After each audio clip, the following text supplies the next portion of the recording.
താരരാജാവ് സാധാരണക്കാരനെ പോലെ കേരളത്തിൽ ശങ്കർ സംവിധാനം ചെയ്യുന്ന പുതിയ ചിത്രമായി യന്ത്രന്റെ ചിത്രീകരണത്തിനായി ആലപ്പുഴയിലെത്തിയതാണ് മെഗാസ്റ്റാർ രജനീകാന്ത്. രാവിലെ 11 മണിയോടെയാണ് ആരവങ്ങളില്ലാതെ രജനീകാന്ത് തിരുവനന്തപുരത്ത് വിമാനമിറങ്ങിയത്. സ്വന്തം ബാഗുമെടുത്ത് തനിയെ പുറത്തേക്ക്. രജനീകാന്തിന്റെ വരവ് പരസ്യമാകാതിരുന്നതിനാൽ തിരക്കുണ്ടായില്ല. തിരിച്ചറിഞ്ഞ വിമാനത്താവള ജീവനക്കാർ ഓട്ടോഗ്രാഫിനായി ചുറ്റും കൂടി. ചോദിച്ചവർക്കെല്ലാം യാതൊരു മടിയുമില്ലാതെ ഓട്ടോഗ്രാഫ്. കേരളത്തിൽ വന്നതെന്തിനെന്ന് അദ്ദേഹം തന്നെ പറയും.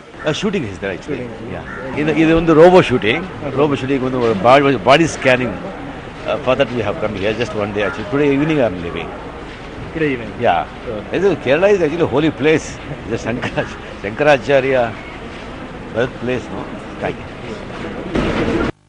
രണ്ടാം നിര നടന്മാർ പോലും ബെൻസിൽ കുറഞ്ഞൊന്നിലും യാത്ര ചെയ്യാത്ത കാലത്ത് ഒരു ടാക്സിയിൽ ആലപ്പുഴയ്ക്ക് തിരിച്ചു.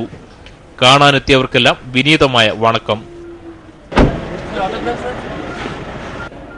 ആലപ്പുഴയിലെ ചിത്രീകരണത്തിന് ശേഷം രജനീകാന്ത് ഇന്ന് വൈകിട്ട് ചെന്നൈക്ക് മടങ്ങും.